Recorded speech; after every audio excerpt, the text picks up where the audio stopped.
ಸೋಮಲಾಪುರಂ ಮತ್ತು ರಾಯದುರ್ಗ ನಿಲ್ದಾಣಗಳ ನಡುವಿನ ಬದ್ನಹಳ್ಳುವಿನಲ್ಲಿ ಹೊಸ ಕ್ರಾಸಿಂಗ್ ನಿಲ್ದಾಣದ ನಿರ್ಮಾಣಕ್ಕಾಗಿ ಎಂಜಿನಿಯರಿಂಗ್ ಕಾಮಗಾರಿ ಕೈಗೊಳ್ಳುವ ಹಿನ್ನೆಲೆಯಲ್ಲಿ ಈ ಕೆಳಗಿನ ರೈಲು ಸೇವೆಗಳನ್ನು ರದ್ದುಗೊಳಿಸಲಾಗಿದೆ, ಭಾಗಶಃ ರದ್ದುಗೊಳಿಸಲಾಗಿದೆ, ನಿಯಂತ್ರಿಸಲಾಗಿದೆ ಮತ್ತು ಮರು ವೇಳಾಪಟ್ಟಿ ಹೊಂದಿಸಲಾಗಿದೆ. ಅವುಗಳ ಮಾಹಿತಿ ಈ ಕೆಳಗಿನಂತಿದೆ.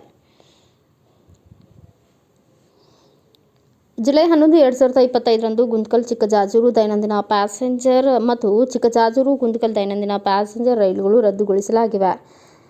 ಜುಲೈ 10ರಂದು ತಿರುಪತಿಯಿಂದ ಹೊರಡುವ ರೈಲು ಸಂಖ್ಯೆ 57405 ಗುಂತಕಲ್ ಕದರಿ ದೇವರಪಲ್ಲಿ ದೈನಂದಿನ ಪ್ಯಾಸೆಂಜರ್ ರೈಲು ಗುಂತಕಲ್ ಮತ್ತು ಕದರಿ ದೇವರಪಲ್ಲಿ ನಡುವೆ ಭಾಗಶಃ ರದ್ದುಗೊಳಿಸಲಾಗಿದ್ದು, ಗುಂತಕಲ್ನಲ್ಲಿ ತನ್ನ ಪ್ರಯಾಣವನ್ನು ಕೊನೆಗೊಳಿಸುತ್ತದೆ.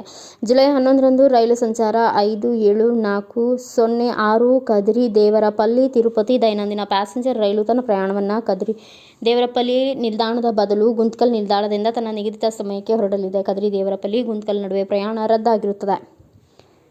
ರೈಲು ನಿಯಂತ್ರಣ. ಜುಲೈ 11ರಂದು ರೈಲು ಸಂಖ್ಯೆ 56519 ಕೆಎಸ್ಆರ್ ಬೆಂಗಳೂರು ಹೊಸಪೇಟೆ ದೈನಂದಿನ ಪ್ಯಾಸೆಂಜರ್ ರೈಲು ಮಾರ್ಗ ಮಧ್ಯೆ 30 ನಿಮಿಷಗಳ ಕಾಲ ನಿಯಂತ್ರಣವಾಗಲಿದೆ. ರೈಲು ವೇಳಾಪಟ್ಟಿ ಮರು ವೇಳಾಪಟ್ಟಿ. ಜುಲೈ 11ರಂದು ರೈಲು ಸಂಖ್ಯೆ 56520 ಹೊಸಪೇಟೆ ಕೆಎಸ್ಆರ್ ಬೆಂಗಳೂರು ದೈನಂದಿನ ಪ್ಯಾಸೆಂಜರ್ ರೈಲು ಹೊಸಪೇಟೆಯಿಂದ 30 ನಿಮಿಷ ತಡವಾಗಿ ಪ್ರಾರಂಭವಾಗಲಿದೆ.